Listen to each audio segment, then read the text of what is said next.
beef ATL, you kind of want to assume that it shouldn't be equal, right? Because some players are better than others, and the players that are the best should play more than the players that are the worst, right? Because there's got to be a hierarchy of play, or else there'd be no reason to practice. It's like you're training to win the game, and yes, the game is a series of games, but you have to keep the players honest, right? You don't want to reward players who haven't put time and energy into growing their game. It's like you got to put the best players on the field, bar none. And then from there, what you do is halfway through the first half, an example would be take out two of the forwards and two of the wingers, and maybe you could sub out the whole midfield if you want. Leave the back line, and then replace them with some subs, and then keep those subs in for the start of the second half, and then replace them with the starters halfway through the first half. This is an example of a simple way to get good energy from your whole team and feel like the whole team contributed. Yes, some players might not play, and it's you got to break into the starting line, which means what? Invest some time and energy into growing your game, right? Some kids don't even want to be there, and then you got their parents complain about playing time, right? You can't worry about that. You got some kids who want to be there, but they haven't earned the starting spots.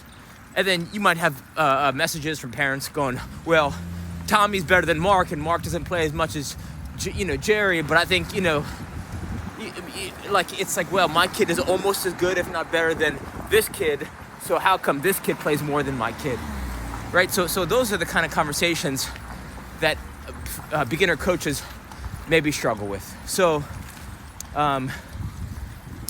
right, all students have favorite teachers, and all coaches have favorite players. So it's like, why are they the favorite? Well, maybe they show up on time. Maybe they listen to feedback. Maybe they're not fooling around in practice. It's like all these variations combined into your starting lineup. So even though it's at a young age, you got to keep the same principles, right? It's like if you scale this out, if you extrapolate years into the future, and you're playing in the World Cup championship game, you want to put the best starting line in your starting 11, right? You gotta win the World Cup for your country. So you put your best starting 11, and then even at the highest level, you put in maybe one or two subs, and they're subbing at a high level where they might change the formation by putting in, they're reading the offense of the other team, or they're reading the defense. They see a weakness, and the sub will come in to change how they play or bring more energy. It's like there's an intention with the sub. At the junior level, at the youth level, what you're just doing is getting players repetitions of gameplay, so they have to earn that to a degree. But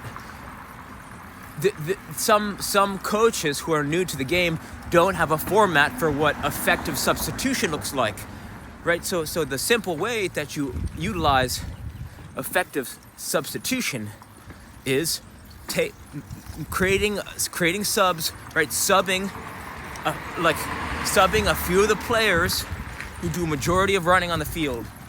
And in my mind, that's forwards and wingers, right? They should be spent in that first half, right? Real explosive, lot of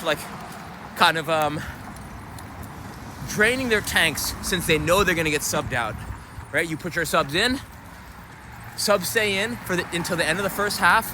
Then at the start of the second half, you keep those same subs in, and then you replace them when the time is right, maybe 15 to 20 minutes into the start of the second half. This is not a perfect plan for substitution, but it'll be good enough for a youth coach to just understand just a format. If you could understand this simple format, then you could say, okay, maybe how do I be more thoughtful with my subbing? It's like, can I expose a weakness on the other team, or this one player is really killing us. Do I sub maybe a defender so that he can mark him because he's powerful or because he's fast, right? It's like situational subbing. But some coaches aren't ready for that. right? Have that. Some coaches don't even have the time or energy to have that type of awareness of their own team and how to sub to even course correct for something like that. So that's why this simple substitution formula is effective. But that on the deepest level, you're not going to get equal playing time, and you shouldn't even strive for equal playing time, because it encourages the wrong principles, which is rewarding players even for poor time, effort, and energy and performance. And we're closed on Sunday. Not good. Okay. All right. Well, hopefully this helps. Reach out to any questions. All right. Thank you.